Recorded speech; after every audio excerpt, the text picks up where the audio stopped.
भाई खुशखबरी की तो बात है। वर्ल्ड बैंक की ताजा रिपोर्ट के अनुसार देश में गरीबी बहुत ज्यादा घट गई है। थोड़ी बहुत नहीं, बहुत ज्यादा घट गई है। ताजा आंकड़ों के अनुसार देश में गरीबी घटकर 5.3% ही रह गई है, जो कि पहले 27.1% थी। हाल ही में वर्ल्ड बैंक की एक रिपोर्ट आई है, जो कि गरीबी और असमानता को लेकर अर्धवार्षिक रिपोर्ट होती है। अर्धवार्षिक मतलब 6-6 महीने में प्रकाशित होती है। इस रिपोर्ट के अनुसार 2011-12 की तुलना में 2022-23 में जब कंपैरिजन करा जाता है, तो पिछले 9 सालों में जहां देश की गरीबी 27.1% हुआ करती थी, वही घटकर जो है अब 5.3% हो गई है। तो वाकई में क्या सही है? इसके पहले आप इन डाटा को देखिए, फिर मैं आपको निष्कर्ष के तौर पर सारी बातें बताऊंगा।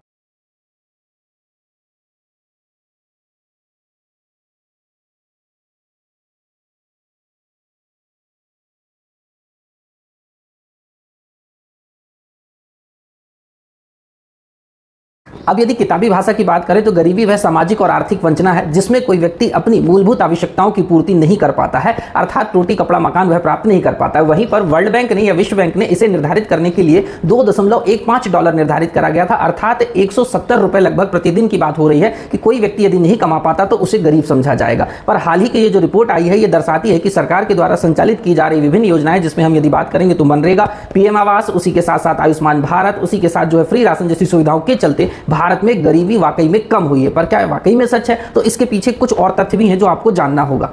तो इस आधार पर यदि हम बात करेंगे तो ऐसा मान के चलिए कि जहां पहले भारत में 34 करोड़ लोग गरीब थे, वही घटकर आप 7.5 करोड़ अर्थात इस बात को ध्यान से समझिएगा कि 26.5 करोड़ लोग जो है पिछले 9 वर्षों में गरीबी से बाहर आए। वहीं पर बात करते हैं हमारे यहाँ या भारत में गरीबी का निर्धारण किस समिति के आधार पर करा जाता है, तो आपको बोलना होगा 2005 में गठित की गई तेंदुलकर समिति, जिसकी रिपोर्ट आई थी वर्ष 2009 में। इस समिति ने अपने जो विभिन्न पैमाने हैं, जो कि उपभोग के आधार पर पैमाने दिए थे, उस आधार पर यह निर्धारित करा कि कोई व्यक्ति यदि शहरी क्षेत्र में 1000 रुपए जो है नहीं कमा पा रहा है प्रति महीने, और यदि ग्रामीण क्षेत्र में यदि 816 रुपए प्रति महीने नहीं कमा पा रहा है, तो उसे गरीब समझा जाएगा। अर्थात मोटे तौर पर प्रतिदिन आप 33 रुपए और लगभग 27 रुपए कंसीडर कर सकते हैं। शहरी और ग्रामीण क्षेत्र में कोई नहीं कमा पा रहा है तो उसे गरीब समझा जाएगा। पर प्रश्न अभी बाकी है, उसको सुनिए।